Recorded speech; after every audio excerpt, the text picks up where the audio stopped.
करमपुर में king grammar school Karampur तरफा उस्ताद निसार अहमद बंगलानी जी ज़ेर निगरानी में सालियानो एनुअल प्राइज़ डिस्ट्रीब्यूशन ऐं सकाफ़ती प्रोग्राम कोठायो वियो। प्रोग्राम जो आगाज़ तिलावत कलाम पाक सां कयो वियो। सालियाने इम्तिहान जे मुख़्तलिफ़ क्लासनि में पोज़ीशन माणींदड़ शागिर्दनि खे इनामी तौर शील्डूं पेश कयूं वियूं। स्कूली ॿारनि मुख़्तलिफ़ मौज़ूअनि समेत सकाफ़ती जज़्बाती ऐं माठीणियूं तक़रीरूं ऐं गीतनि ते टेबलोज़ पेश करे प्रोग्राम खे 4 चंड लॻाए छॾिया। ॿिए तरफ़ प्रोग्राम सकाफ़ती रंगनि सां रंगिजी वियो। हर तरफ़ सिंधी सकाफ़त टोपी ऐं अदरक जा तिजला नज़र आया।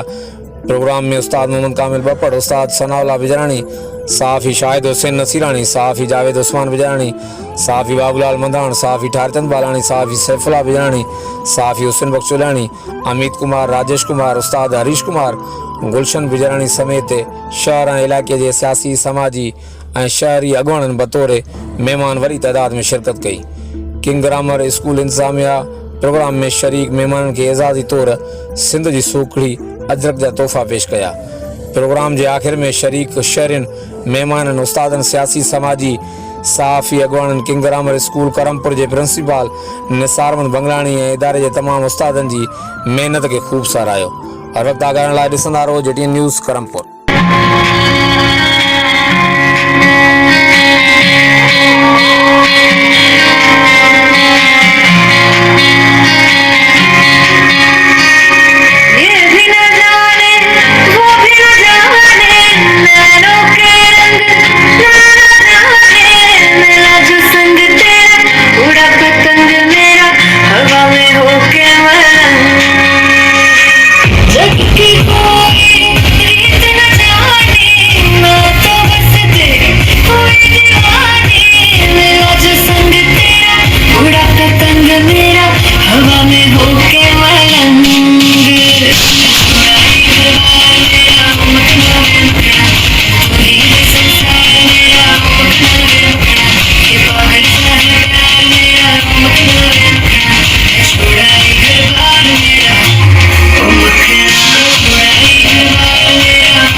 Yeah.